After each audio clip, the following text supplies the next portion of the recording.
화약 취급 기능사 관연도 화약 내관 도폭선 법규 네 번째 시간입니다. 이번 시간은 10번에서 12번까지 세 문제 풀겠습니다.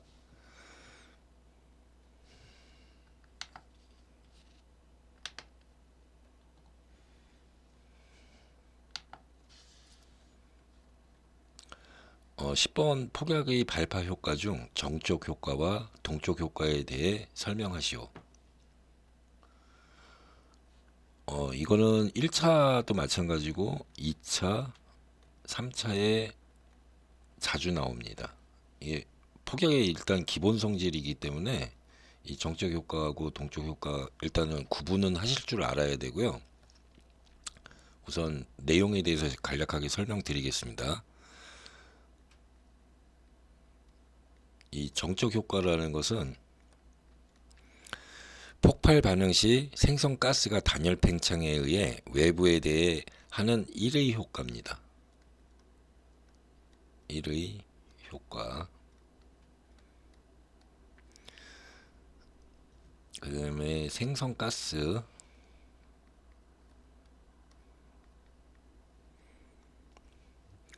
이렇게 이 두 개의 단어가 일단 들어가야 되고요. 그러면 동적 효과라는 것은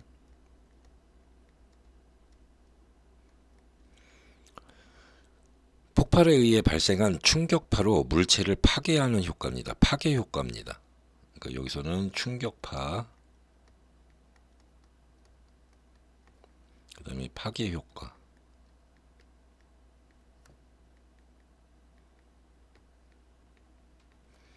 그러면 이 파괴 효과와 반대되는 것은 정적 효과는 추진 효과입니다.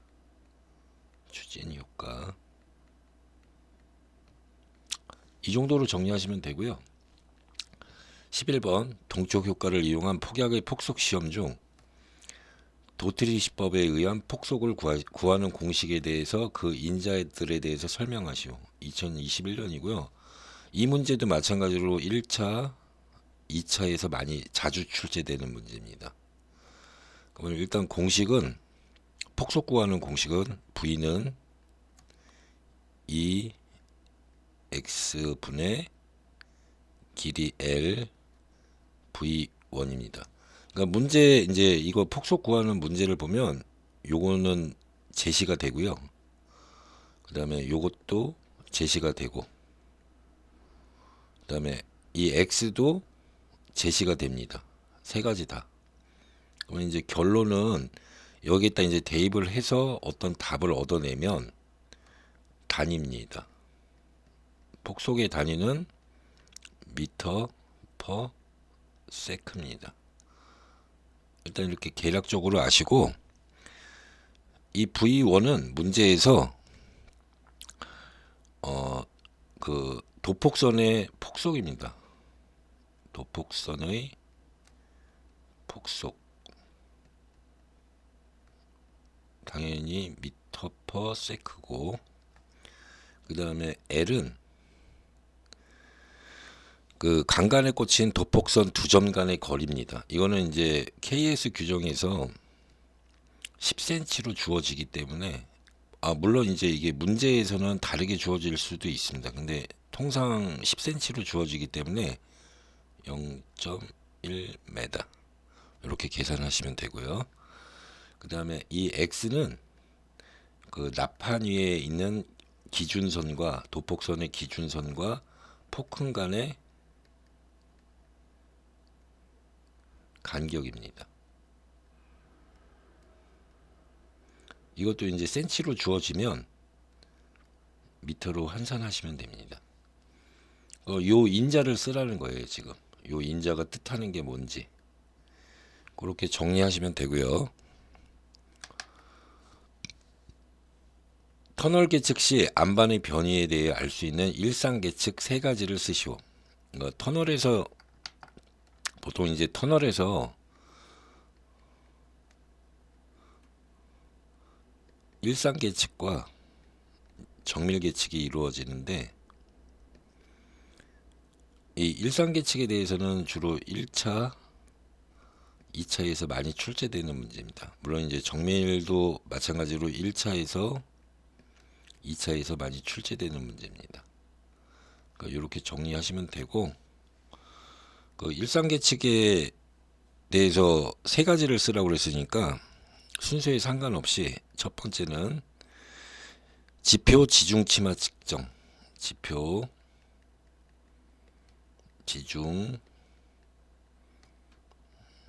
침하 측정이 있고, 두 번째는 지중 변이 측정, 지중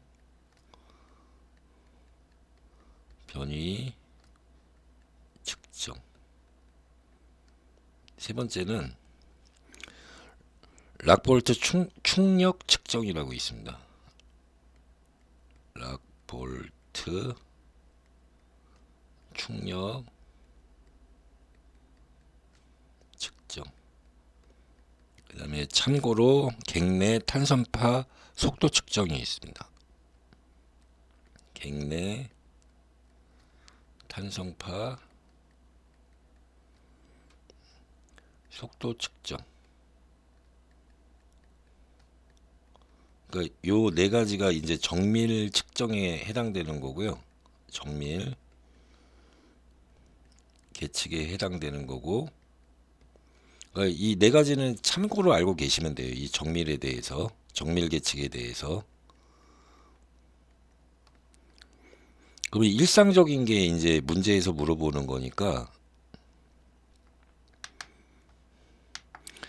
그러면 일상은 내공 변이 측정이 있고요. 일상은 내공 변이 측정. 그 다음에 두 번째가 천단 치마 측정. 천단 치마 측정. 그 다음에 세 번째가 객내 관찰 조사. 객내 관찰 조사가 있고, 참고로 네 번째는 락볼트 인발 시험이 있습니다. 락볼트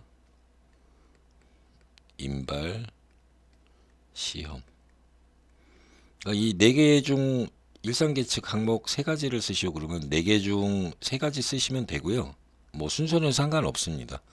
그리고 1차, 2차에서도 일반 계측 항목이 아닌 것은, 정밀 계측 항목이 아닌 것은 이렇게 하고 이제 사지선다로도 많이 나오고요.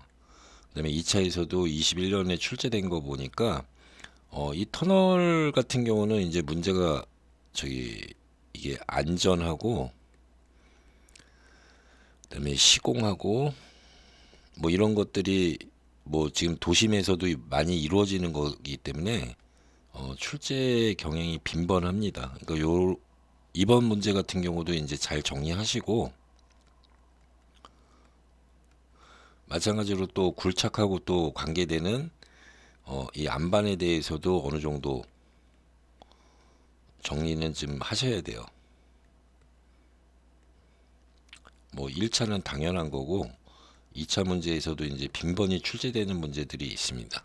그러니까 그거 계속 정리를 해드릴 테니까 방송에서 이제 필요한 부분만이라도 정리하시면 됩니다.